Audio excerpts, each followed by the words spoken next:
강원도 깊은 산속, 비가 그친 후 안개가 자욱하게 피어오르는 협곡에서 여군들의 산악 레펠 훈련이 한창이었습니다. 군장을 맨 채 바위 절벽에 매달린 그들의 훈련복은 흙탕물에 젖어 있었고 얼굴은 땀과 먼지로 범벅이 되어 있었죠. 그런데 훈련장 근처에서 담배를 피우며 낄낄대는 3명의 남자들이 눈에 띄었습니다. 불법 채굴업자로 보이는 조폭들이었어요. 이들은 여군들의 훈련 모습을 보며 비웃음을 터뜨리고 있었습니다. 야, 그럴 줄 알았어. 여자 특수부대라더니 실물 보니까 그냥 체력장 수준이네. 조폭 중 한 명이 담배를 입에 물고 말했습니다. 다른 한 명도 담배 연기를 뱉으며 맞장구를 쳤죠. 하긴 뭐, 여자들이 훈련은 무슨. 저 정도면 우리 술 따라줘도 비실거리겠구만. 그들 중 한 명이 여군들 앞으로 다가가더니 담배 연기를 일부러 얼굴에 내뿜기 시작했습니다. 도발적인 행동이었어요. 야, 누나들. 아가씨들 같이 놀자. 민간인이 담배 좀 피우겠다는데 문제 있어? 아니면 죽고 싶은 거야? 여군들은 훈련을 계속하며 묵묵부답을 유지했습니다. 하지만 맨 앞에 있던 여군이 고개를 들었어요. 흙과 땀으로 얼룩진 얼굴에서 군기가 꽉 찬 짐승 같은 눈빛이 번뜩였습니다. 바로 김지연 대령이었죠. 이 구역에서 담배 피우면 실족사 처리됩니다. 김지연 대령의 단호한 목소리가 협곡에 울려 퍼졌습니다. 조폭들은 순간 움찔했지만 곧 웃으며 더욱 거칠게 나왔어요. 뭐라는 거야? 실족사는 니들이 조심해야지. 그때 김지연 대령이 천천히 장갑을 벗기 시작했습니다. 그의 손목에는 등산줄 대신 UDT 특수 전투용 칼집이 달려 있었어요. 그리고 그 순간 바위 뒤에서 2명이 더 모습을 드러냈습니다. 정보작전 실장 이수진 대령과 해군 특수전전단장 박윤서 준장이었죠. 모두 민간 복장을 하고 있었지만 그들의 눈빛은 달랐습니다. 공기 중의 긴장감이 순식간에 바뀌었어요. 조폭 중 가장 덩치가 큰 놈이 웃으며 김지연 대령 앞에 성큼 다가갔습니다. 그는 거친 손으로 김지연의 고개를 툭툭 치며 비웃는 표정을 지었어요. 야, 눈 똑바로 떠봐. 실전이 뭔지도 모르는 애들이 군복 입었다고 깝치네. 김지연 대령은 침묵을 유지했습니다. 하지만 그 침묵은 폭풍 전의 고요와 같았어요. 조폭이 다시 한번 그의 어깨를 밀치려는 순간 번개처럼 빠른 움직임이 일어났습니다. 김지연이 조폭의 손목을 낚아채는 기술을 발동했죠. 뼈가 꺾이는 듯한 소리가 협곡에 울려 퍼졌습니다. 으악! 이놈 뭐야? 조폭의 비명이 산 전체에 메아리 쳤어요. 동시에 이수진 대령이 뒤에서 재빠르게 움직여 다른 조폭의 다리를 걸어 제압했습니다. 박윤서 준장도 가만히 있지 않았죠. 도망치려던 첫 번째 조폭의 가슴에 정확한 팔꿈치 직격을 가했어요. 조폭은 바위에 등을 부딪히며 쓰러지더니 헛구역질을 하기 시작했습니다. 실전, 이게 실전이다. 박윤서 준장의 냉정한 목소리가 떨어졌습니다. 그의 표정에는 일말의 동요도 없었어요. 마치 이런 상황에 이미 익숙해진 것처럼 말이죠. 순식간에 벌어진 일이었습니다. 불과 30초도 안 되는 시간에 세 조폭이 모두 제압되었어요. 근처에서 등산을 하던 일반 등산객들이 놀란 눈으로 이 광경을 바라보고 있었습니다. 그들은 무슨 일이 벌어지고 있는지 제대로 파악하지 못한 채 웅성거리기만 했죠. 김지연 대령이 제압한 조폭은 여전히 손목을 부여잡고 신음하고 있었습니다. 그의 얼굴은 고통으로 일그러져 있었어요. 이수진 대령에게 제압당한 조폭도 땅바닥에 엎드린 채 일어나지 못하고 있었습니다. 아픈데. 나 줘. 조폭들의 목소리는 이전의 거만함과는 완전히 달랐습니다. 공포와 고통이 뒤섞인 목소리였어요. 박윤서 준장이 천천히 그들 앞에 무릎을 꿇고 앉았습니다. 죽고 싶냐고 물은 놈이 먼저 무릎 꿇는구나. 그의 말에는 조롱의 기색이 전혀 없었습니다. 오히려 차분하고 침착했죠. 하지만 그 차분함이 더욱 무서웠어요. 두 번째 조폭이 갑자기 일어나 산 아래로 도망치기 시작했습니다. 바위들 사이를 비집고 들어가며 필사적으로 달리고 있었어요. 이 미친놈들 진짜 군인이었잖아. 도망치는 조폭의 중얼거림이 바람에 실려 들려왔습니다. 하지만 박윤서 준장은 전혀 서두르지 않았어요. 오히려 여유롭게 시계를 보며 고개를 끄덕였습니다. 5분이면 충분하겠네.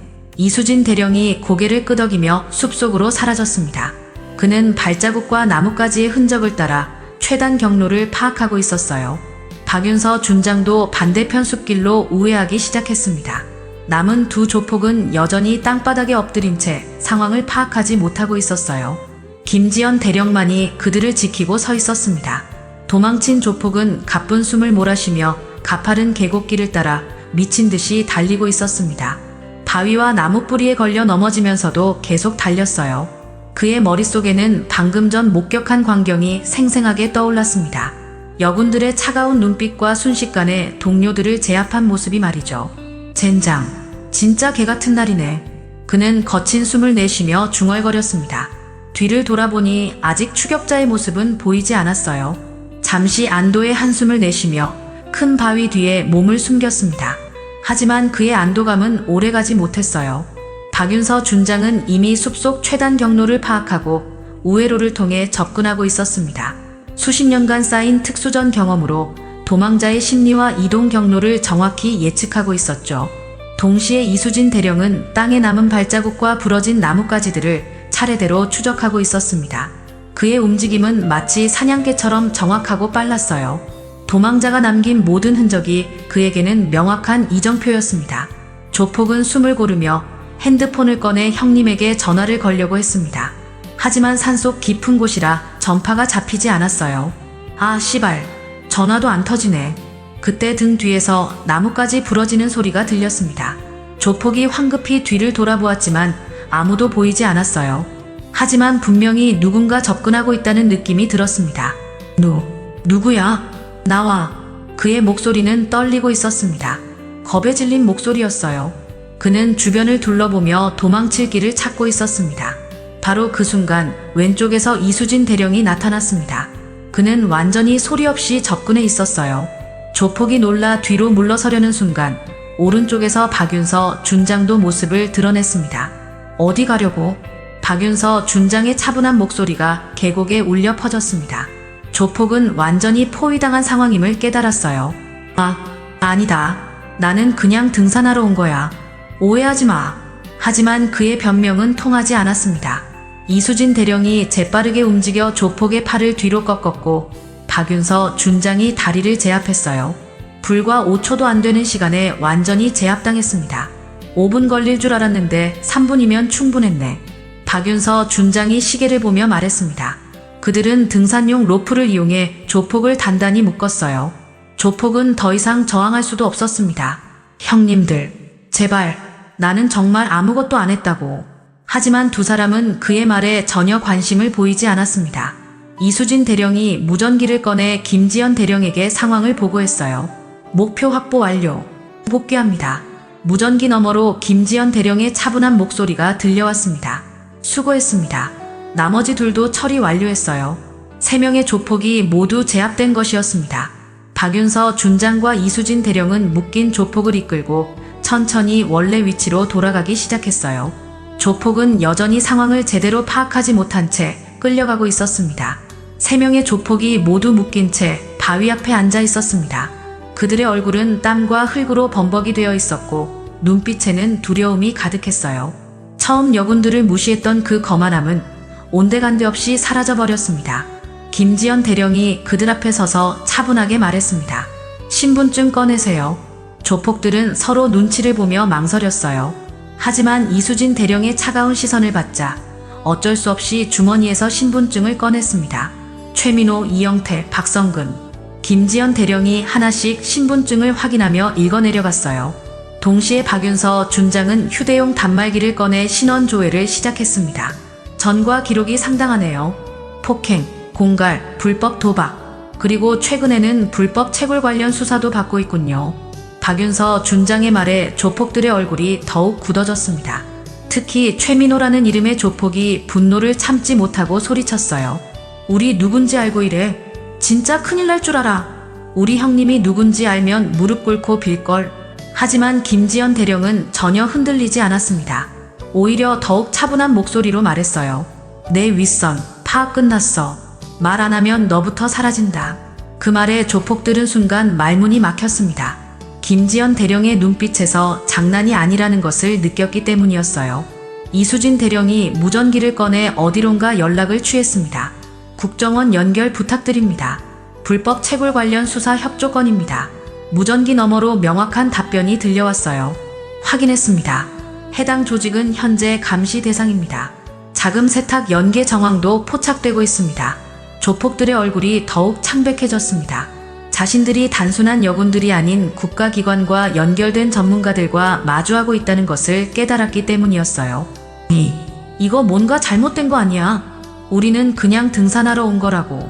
박성근이라는 조폭이 떨리는 목소리로 말했습니다.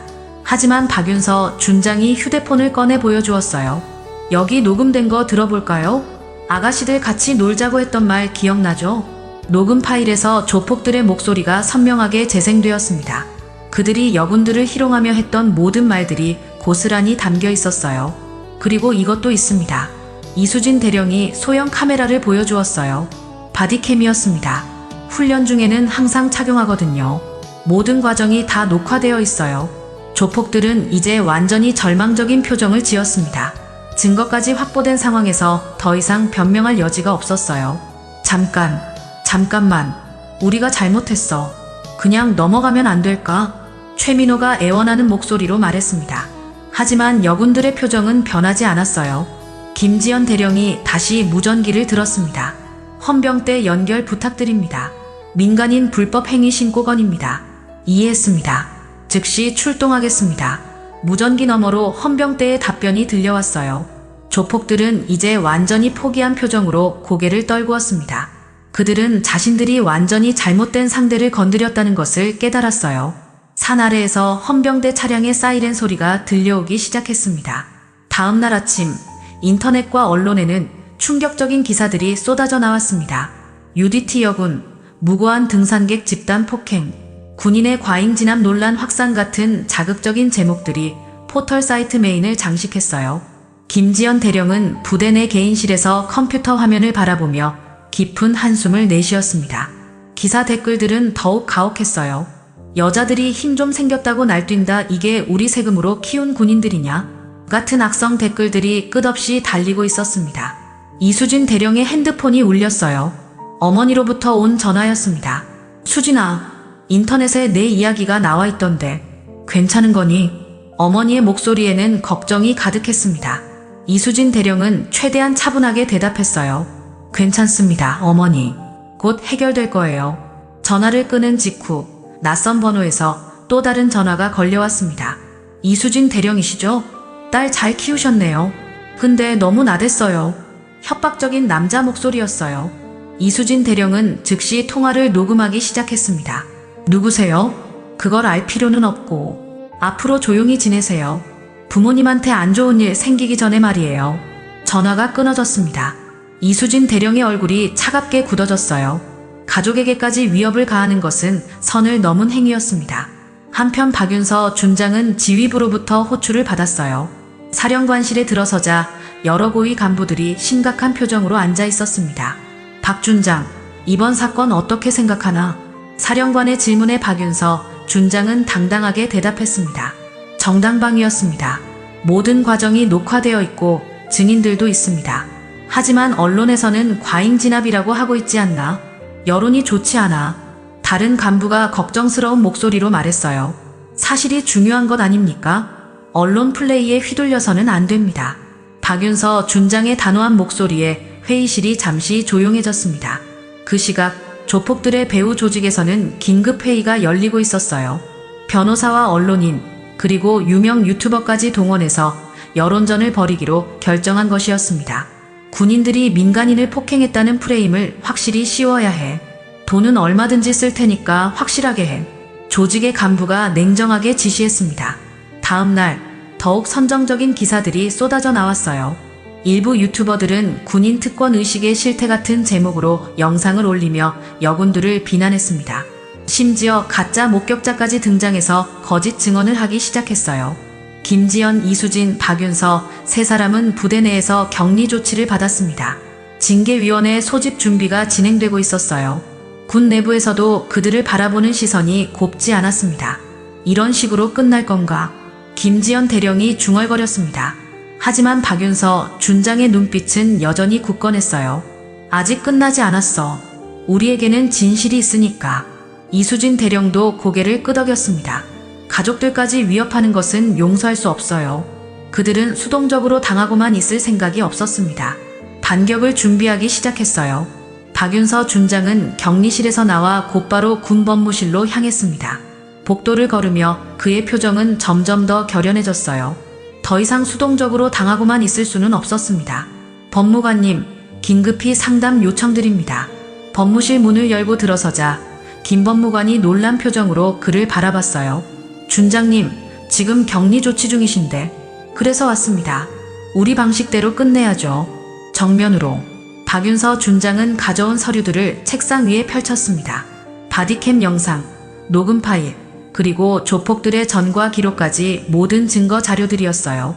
이 모든 증거들을 공개하겠습니다. 기자회견을 열어서 진실을 알리겠어요. 김 법무관이 걱정스러운 표정을 지었습니다. 하지만 준장님, 지금 여론이 좋지 않은 상황에서 자칫 더 악화될 수도 있습니다. 진실보다 중요한 건 없어요. 거짓으로 포장된 여론에 굴복할 순 없습니다. 박윤서 준장의 확고한 의지에 김 법무관도 고개를 끄덕였어요. 한편 이수진 대령은 개인실에서 컴퓨터 앞에 앉아 무언가를 열심히 작업하고 있었습니다. 화면에는 복잡한 데이터들이 가득했어요. 조폭 조직의 자금 흐름과 언론 매수 정황을 추적하고 있었던 것입니다. 역시 돈의 흐름이 보이네. 그는 며칠 전부터 급격히 증가한 광고비와 후원금 내역을 발견했어요. 특정 언론사와 유튜버들에게 집중적으로 흘러간 돈의 출처가 의심스러웠습니다. 김지연 대령은 동료 장교들을 하나씩 만나고 있었어요. 그 중에는 그날 현장에 있었던 목격자들도 있었습니다. 대령님, 저희가 본 건 분명 정당방위였습니다. 한중이가 진심 어린 목소리로 말했어요. 그 조폭들이 먼저 도발했고 여성 장교들을 희롱했습니다. 오히려 너무 절제된 대응이었다고 생각해요. 다른 장교들도 하나둘 동의를 표했습니다. 진실을 목격한 사람들은 여전히 남아 있었어요. 그날 저녁 세 사람이 다시 모였습니다. 각자 수집한 정보들을 공유하기 시작했어요. 국정원 라인을 통해 확인했는데 이번 언론 플레이 배후에 대형 건설업체가 있다고 합니다. 이수진 대령이 자료를 보여주며 말했습니다. 불법 채굴과 연결된 거군요. 우리가 건드린 게 생각보다 큰 조직이었어. 박윤서 준장이 고개를 끄덕였어요. 그럼 더욱 확실하게 해야겠네. 법무실에서 기자회견 승인 받았어요. 김지연 대령도 준비된 자료들을 꺼냈습니다. 현장 목격자들 진술서도 확보했고 바디캠 영상도 편집 완료했습니다. 그런데 정말 괜찮을까요? 상대방도 만만치 않을 텐데. 이수진 대령이 잠시 걱정스러운 표정을 지었어요. 박윤서 준장이 그의 어깨에 손을 올렸습니다. 우린 침묵하라고 훈련받은 적 없어. 진실을 말하는 게 우리 의무죠. 맞습니다. 더 이상 물러설 곳도 없고요. 김지연 대령도 결의에 찬 목소리로 말했어요. 세 사람은 밤새워 기자회견 준비를 했습니다. 영상 편집부터 자료 정리, 그리고 예상 질문에 대한 답변까지 철저하게 준비했어요. 이번만큼은 완벽해야 했습니다. 다음 날 아침 국방부 브리핑룸에 기자들이 몰려들기 시작했습니다. 예상보다 많은 관심이 쏠리고 있었어요. 하지만 그 중에는 조폭 조직과 연결된 기자들도 섞여 있을 것이라는 걸 세 사람은 알고 있었습니다. 준비됐어? 박윤서 준장이 마지막으로 물었어요. 네, 준비 완료입니다. 두 대령이 동시에 대답했습니다. 드디어 진실을 알릴 시간이 다가왔어요. 국방부 브리핑룸은 수십 명의 기자들로 가득 찼습니다. 카메라 플래시가 터지고 웅성거림이 계속되고 있었어요. 박윤서 준장이 단상에 올라서자 순간 조용해졌습니다. 안녕하십니까? 해군 특수전 전단장 박윤서 준장입니다. 그의 목소리는 차분하면서도 강인했어요. 뒤이어 김지연 대령과 이수진 대령도 단상에 올랐습니다. 먼저 지난 며칠간 왜곡된 보도로 인해 국민 여러분께 심려를 끼쳐드린 점 사과드립니다. 박윤서 준장이 정중하게 인사한 후 본격적인 설명을 시작했어요. 하지만 진실은 반드시 밝혀져야 합니다. 지금부터 당시 상황을 그대로 보여드리겠습니다. 대형 스크린에 바디캠 영상이 재생되기 시작했습니다.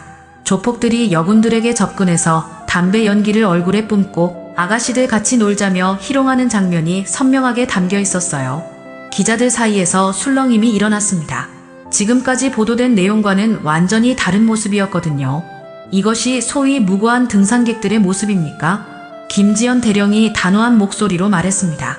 이들은 불법 채굴 조직원들이었고 현재 수사기관에서 조사 중입니다.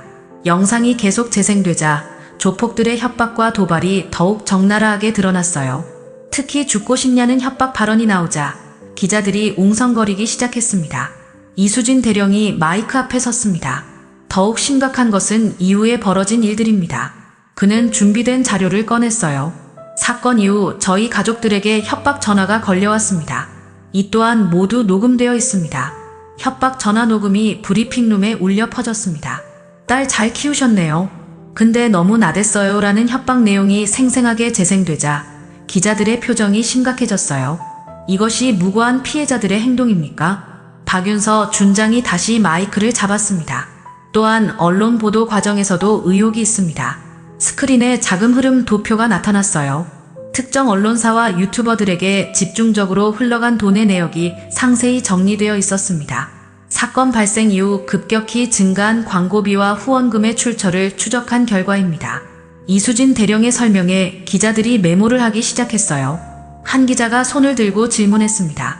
그렇다면 왜 지금까지 해명하지 않으셨습니까? 군인은 함부로 말하지 않습니다. 하지만 가족들까지 위협받는 상황을 더 이상 참을 수는 없었어요. 김지연 대령의 답변이 끝나자 다른 기자가 또 질문했습니다. 현장 목격자들의 증언은 어떻습니까? 박윤서 준장이 서류를 들어보였어요. 현장에 있었던 모든 군 관계자들의 일치된 증언이 있습니다. 또한 일반 등산객 중에서도 우리 편을 들어주는 분들이 계세요. 스크린에 목격자 진술서들이 차례로 나타났습니다. 모두 여군들의 정당방위를 증명하는 내용들이었어요. 기자회견이 진행되면서 분위기가 완전히 바뀌었습니다. 처음에는 의심스러운 시선으로 바라보던 기자들도 점차 진실을 인정하기 시작했어요. 마지막으로 한 말씀 드리겠습니다. 박윤서 준장이 정중하게 말했습니다. 우리는 국민을 지키는 군인입니다. 잘못된 일에 굴복하지 않을 것이고 진실을 지키기 위해 끝까지 싸울 것입니다. 기자회견이 끝나자 즉시 인터넷에 영상이 업로드되기 시작했어요. 댓글 반응도 빠르게 바뀌었습니다. 진실이 이런 거였구나, 여군들이 피해자였네 같은 댓글들이 폭발적으로 늘어났어요. 한편 검찰에서는 긴급히 수사팀을 구성했습니다. 조폭 배우 기업과 언론, 변호사들에 대한 소환 준비가 시작되었어요. 기자회견 이후 며칠 만에 여론이 완전히 뒤바뀌었습니다. 포털 사이트 메인 화면에는 UDT 여군들, 진짜 피해자였다, 조폭 조직의 언론 플레이 드러나 같은 제목들이 올라왔어요. 시민들의 반응도 폭발적이었습니다. 국회에서는 긴급 국정감사가 열렸습니다. 여야 의원들이 한 목소리로 철저한 수사를 요구했어요. 시민단체들도 거리로 나와 여군들을 지지하는 집회를 열기 시작했습니다. 우리의 딸들을 지키자. 진실을 왜곡한 언론을 규탄한다. 구호 소리가 광화문 광장에 울려 퍼졌어요. 예비역 장성회에서도 공식 성명을 발표했습니다. 검찰 수사는 신속하게 진행되었습니다. 조폭들의 배후에 있던 대형 건설업체 간부들이 차례로 소환되었어요. 불법 도박장 운영과 채굴 사업 연계 조직이 하나씩 드러나기 시작했습니다. 언론사 사주와 기자들, 그리고 매수된 유튜버들도 검찰에 출석했어요. 그들의 계좌에서 발견된 수상한 자금 흐름은 부인할 수 없는 증거였습니다. 더 이상 변명의 여지가 없습니다. 검사가 냉정하게 말했어요. 조직의 핵심 인물들이 차례로 구속되기 시작했습니다. 한 달 후 최종 수사 결과가 발표되었습니다. 김지연, 이수진, 박윤서 세 사람 모두 무혐의 처분을 받았어요. 오히려 정당방위가 인정되었습니다. 국방부 장관이 직접 그들을 만났습니다. 그대들은 군복을 입은 국민이었고 정의를 선택한 전사들이었습니다. 장관의 격려에 세 사람의 눈가가 촉촉해졌어요. 긴 시간 동안 견뎌온 고통이 마침내 보상받는 순간이었습니다. 앞으로도 자랑스러운 대한민국 군인으로 복무해 주시기 바랍니다. 조폭 조직은 완전히 해체되었습니다. 불법 도박장과 채굴 사업, 자금 세탁 등 모든 범죄 행위가 드러났어요. 주모자들은 중형을 선고받았습니다. 언론계에서도 큰 변화가 일어났습니다. 진실 확인 없이 선정적인 보도를 했던 매체들이 사과문을 발표했어요. 언론 윤리 강화에 대한 논의도 활발해졌습니다. 이번 사건을 계기로 더욱 신중한 보도를 하겠습니다. 해당 언론사 편집국장이 공개적으로 사과했습니다. 몇 달이 지난 어느 비 내리는 밤, 수송 헬기가 어둠 속을 가르며 날아가고 있었습니다. 헬기 안에는 완전 무장한 특수부대원들이 앉아 있었어요. 그 중에는 박윤서 준장과 김지연, 이수진 대령의 모습도 보였습니다. 목표 지점 도착 5분 전입니다. 조종사의 음성이 헤드셋을 통해 들려왔어요. 알겠습니다. 준비하세요. 박윤서 준장이 팀원들에게 신호를 보냈습니다. 모두들 레펠 장비를 점검하기 시작했어요. 작전명 어둠의 정에 시작합니다. 헬기 문이 열리고 거센 바람이 들어왔습니다. 아래로는 깊은 어둠이 펼쳐져 있었어요. 김지연 대령이 첫 번째로 레펠을 시작했습니다. 이수진 대령과 박윤서, 준장이 그 뒤를 따랐어요. 검은 밤하늘 속으로 그들의 모습이 사라져갔습니다. 조용히, 정확히, 그리고 다시. 헬기 조종사가 중얼거렸습니다. 새 여전사는 다시 어둠 속으로 돌아갔습니다. 하지만 이번에는 더욱 당당했어요. 진실을 지켜낸 자신감과 정의에 대한 확고한 신념을 가지고 말이죠. 그들은 어둠을 뚫고 나아가는 불꽃이었습니다. 국민을 지키고 정의를 실현하는 진정한 전사들이었어요. 앞으로도 그들의 싸움은 계속될 것입니다. 보이지 않는 곳에서 조용히, 그리고 확실하게. 대한민국의 밤하늘은 그들이 지키고 있었습니다.